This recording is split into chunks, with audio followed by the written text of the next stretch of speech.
gaudentum, fiat voluntas tua, sicut in cielo et in terra.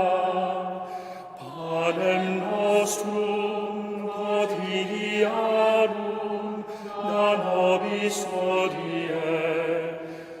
et dimitte nobis debita nostra,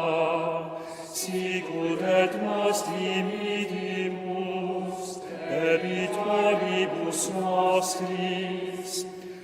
et ne nos indulgas in tentationem, sed libera nos